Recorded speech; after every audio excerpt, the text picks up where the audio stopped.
In 1896, a black African emperor dealt Europe a humiliation so devastating they've spent over a century trying to erase him from history. While the world was being carved up by white colonial powers, one man said absolutely not and backed those words with steel. Italy sent 20,000 soldiers armed with machine guns, artillery, and the arrogance of empires. He sent them limping home in disgrace. This is the story they desperately don't want you to know. Picture this. It's 1884 and European leaders are sitting around a table in Berlin drinking wine and smoking cigars. Spread before them is a map of Africa. They're drawing lines across it with rulers slicing up an entire continent like it's real estate they just inherited. No African leaders were invited to this conference. No African consent was even considered. They just took it. Within 15 years, 90% of Africa would fall under colonial rule. Millions would be enslaved, slaughtered, or displaced. Entire civilizations would be wiped out. And here's what makes it even more insane. By the 1890s, only two African nations remained independent: Liberia and Ethiopia. Ethiopia, also known as Abyssinia, was no ordinary kingdom. This was a 3,000-year-old Christian empire in the Horn of Africa with its own written language, its own ancient traditions, and its own fierce pride. In 1889, a man named Menelik II became emperor. He was intelligent, strategic, and he understood something crucial. The Europeans were coming for him next. Italy, desperate for colonial glory and watching jealously as Britain and France carved up the continent, had its eyes fixed on Ethiopia. They wanted their piece of Africa and they were willing to lie, cheat, and kill to get it. So Italy did what colonizers do best. They cheated.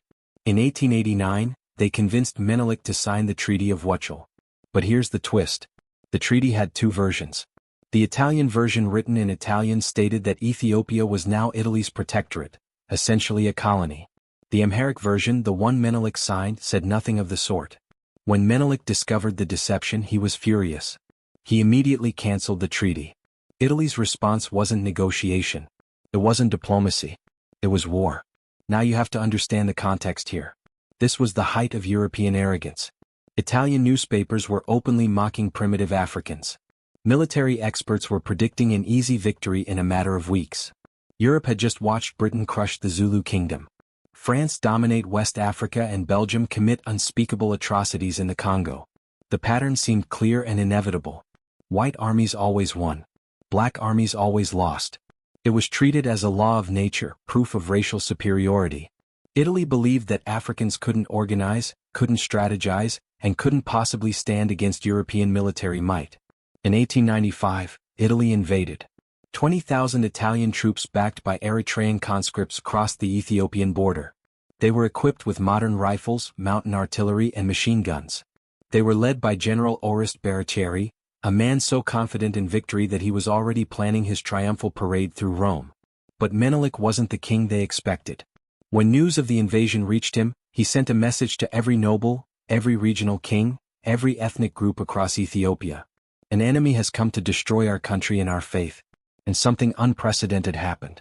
Rival kingdoms that had been fighting each other for generations put down their weapons and united. Different ethnic groups, different religions, all rallied under one banner. Menelik mobilized over 100,000 soldiers. And here's the part they really don't want you to know. His secret weapon was a woman. Empress Teta Batul wasn't just Menelik's wife. She was a military strategist, a diplomat, and a battlefield commander. While European historians were busy pretending African women were passive and decorative, Teta was coordinating troop movements, organizing supply lines, and preparing for war. But there's another myth that needs to be shattered here.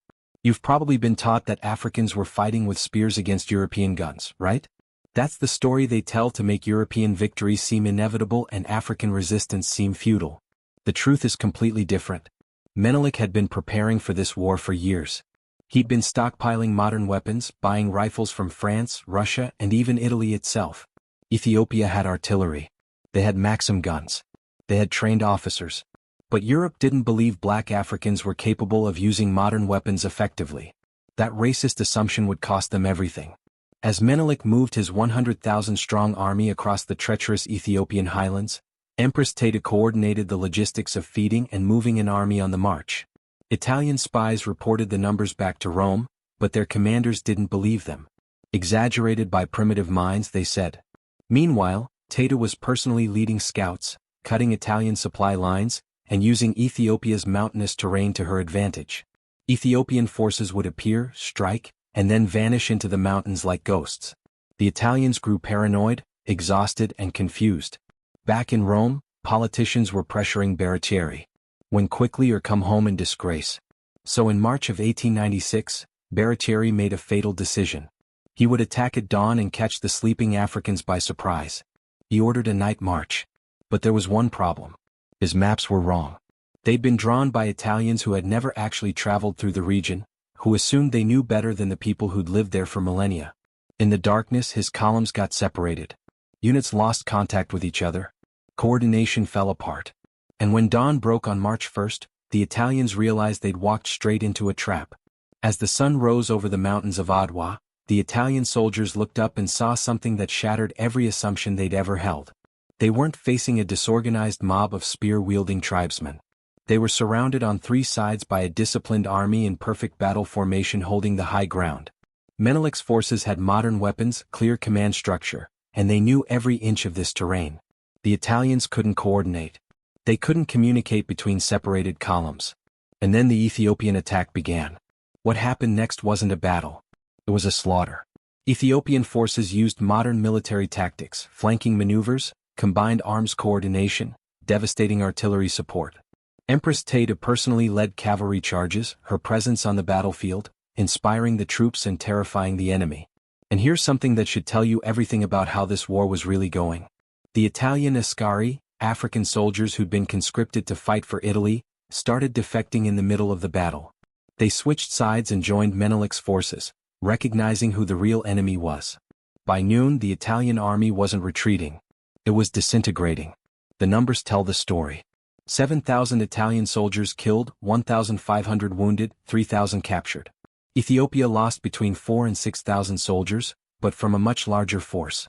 This was the worst defeat of a European army by Africans in the entire history of colonialism. And what makes it even more remarkable is what happened next. The prisoners were treated well, fed, and given medical care.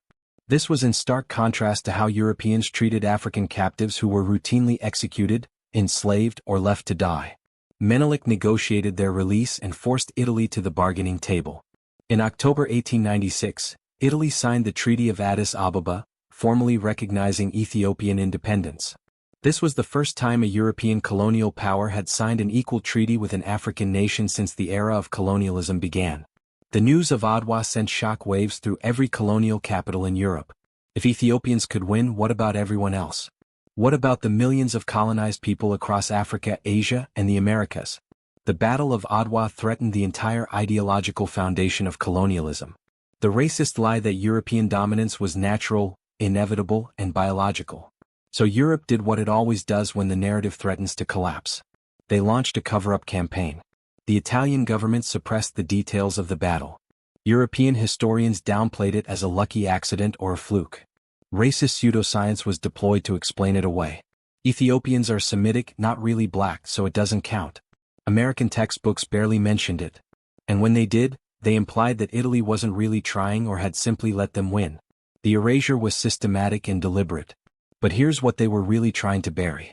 Menelik was a strategic genius who unified a fractured nation, modernized his military, and played European powers against each other. Tayta was a military commander in her own right.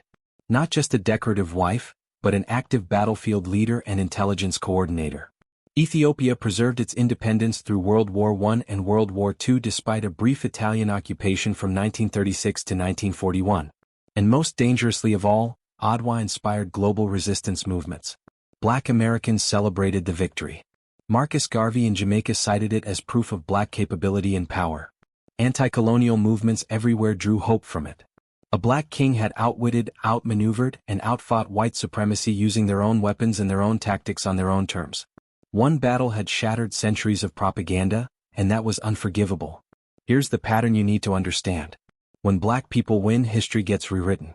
Victories become flukes. Leaders become warlords. Civilizations become tribes. This isn't accidental. It's essential to white supremacy survival. Because if people knew the truth, if they knew that resistance was always possible, that African kingdoms defeated European armies, that black brilliance has always existed, the entire structure of racial hierarchy would collapse. And here's the final twist that reveals everything. Italy invaded Ethiopia again in 1935 under Mussolini. They used chemical weapons. They bombed civilians.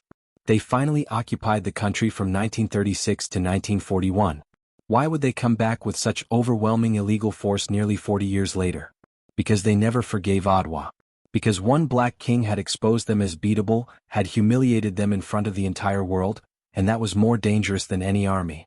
The fact that they had to return with poison gas and total war tactics tells you everything about how badly Menelik had defeated them the first time. So here's what you need to remember. They don't erase weak enemies from history. They erase the ones who won. Every time someone tells you that Africans never resisted colonialism, remember Adwa. Every time someone claims that black people built nothing and achieved nothing, remember a 3,000-year-old kingdom that stood when all others fell. Every time someone suggests that European military dominance was inevitable, remember March 1, 1896, when a black king and queen commanded a 100,000 soldiers to victory against a modern European army. Emperor Menelik II didn't just defeat an army that day. He defeated a lie. The foundational lie of white supremacy. The claim that black people were incapable of self-governance, military brilliance, and civilizational achievement. And they've been trying to bury that truth ever since. The Battle of Adwa proved that resistance is possible. Remembering it proves that erasure is never complete. This is the story they don't want you to know. Now you know it. Don't let them forget again.